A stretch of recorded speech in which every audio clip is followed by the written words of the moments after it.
திருச்சி மேற்கு சட்டமன்ற தொகுதியில் திமுக ஆட்சியில் செய்து முடிக்கப்பட்ட வளர்ச்சி திட்ட பணிகளை மக்களுக்கு எடுத்து கூறி திமுக வேட்பாளரும் அமைச்சருமான KN நேரு தீவிர வாக்கு சேகரிப்பில் ஈடுபட்டார். திருச்சி மேற்கு சட்டமன்ற தொகுதி வேட்பாளரும் கழக முதன்மை செயலாளருமான அமைச்சர் KN நேரு திருச்சி மாநகராட்சியின் 57வது வார்டுக்குட்பட்ட எடமலைப்பட்டி புத்தூர் பகுதியில் உள்ள காளியம்மன் கோவில் தெரு, MGR நகர், முருகன் நகர், அந்தோணியார் கோவில் உள்ளிட்ட பகுதிகளில் வீடு வீடாக சென்று உதயசூரியன் சின்னத்திற்கு வாக்கு சேகரித்தார்.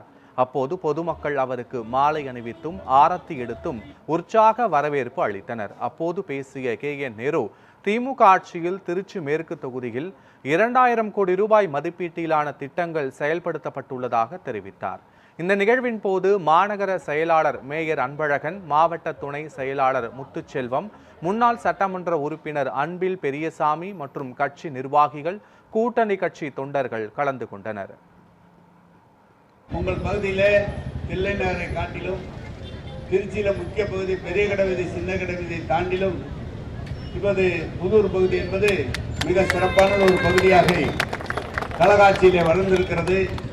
கிட்டத்தட்ட இந்த இடத்தில் மட்டும் 2000 கோடி ரூபாய்க்கு திட்டங்கள் நிறைவேற்றப்பட்டிருக்கிறது.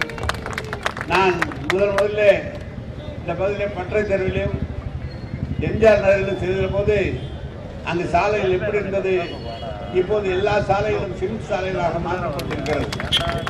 கொல்லாங்குளம் 100 ஏக்கர் அளவிலே கொல்லாங்குளத்தில் தண்ணீர் தேங்கும் என்று சொன்னால் பல பகுதிக்கு வெள்ளமே வராது. அந்த அளவுக்கு அந்த கொல்லாங்குளத்தை சரி செய்து இன்றைக்கு அதில் இருக்கிற மக்களுக்கு வேறு இடத்துல இடம் தந்து கொல்லாங்குளத்தை 40 கோடி ரூபாயை சரி செய்து கொண்டிருக்கிறோம்.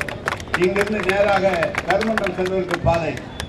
அதை விட நீங்கள் நம்ம ரெட்டமலைக்கு போவதற்காக இப்போ அரும்பாடுபட வேண்டி இருக்கிற ரெட்டமலை போவதற்காக, அதனால் குடமுட்டியிலிருந்து மத்திய பேருந்து நிலையம், நம்முடைய கலைஞர் பேருந்து முனையம் வரை அந்த கோரையாறு கரையை 40 அடி அகலத்துக்கு சிமெண்ட் சாலையாக மாற்றி முழுமையாக நகர்த்தி குறுக்கே ஒரு சாலை வந்து கொண்டிருக்கிறது.